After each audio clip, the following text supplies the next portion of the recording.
నిన్న ఒకళ్ళు వచ్చారు అంటే పాజిటివ్గానే 3-6కి వెళ్ళింది సార్ అన్నారు. అంతకుముందు 7-3 తెచ్చుకుంది కూడా వాళ్ళే.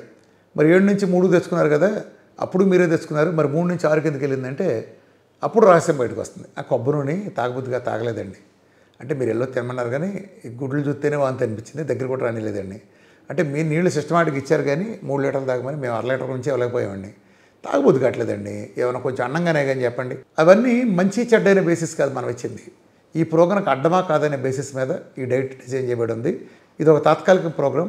ఈ ప్రోగ్రామ్ క్రమశిక్షణగా చేస్తే అవుతుంది తప్ప జస్ట్ బికాజ్ మీరు నా దగ్గరకు వచ్చేసి నన్ను కలిసేసి వెళ్ళిపోతే మీరు ఏదో సప్లిమెంట్లు వాడుకుంటా పునర్నవాలు తీసేసుకుని మల్టీవిటమిన్లు తీసేసుకున్నా లేకపోతే ఒమేగా 3లు వాడేస్తే కొబ్బరి నూనె తాగేస్తే అట్లా సిస్టమేటిక్గా చేయాలి. తినకపోవటం కారణం చెప్పినంత మాత్రాన ఆ జబ్బులు తగ్గవు. మీరు డైట్ చేసి తిని మజిల్ తెచ్చుకోగలిగినప్పుడు అది పనికి వస్తుంది, లేకపోతే అలా కనీసం నిలబడుతుంది.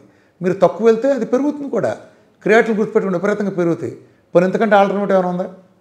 ఇది కాదు. ఈ డైట్ ఒక ప్రయత్నం అనుకోండి చేసేవాళ్ళు. మీరు ఈ ప్రయత్నంలో సక్సెస్ అయిన వాళ్ళు చాలామంది ఉన్నారు, సక్సెస్ అవనాలు కూడా అంతేమంది ఉంటారు. వీళ్ళ కంప్లైంట్ ఏంటంటే ఏమన్నా మాకు అన్నం లేకపోతే ఎట్టగండి. ఎక్కువ మంది మాట్లాడి ఈ మాటలు మాట్లాడతారు. అంటే అసలు అవగాహన కూడా లేకుండా చేయటం వేయటం వలన. సో అవి చేసే కదా మనం ఎక్కడ దాకా తెచ్చుకున్నాం. కొంతకాలం లేకుండా ఉండాలి.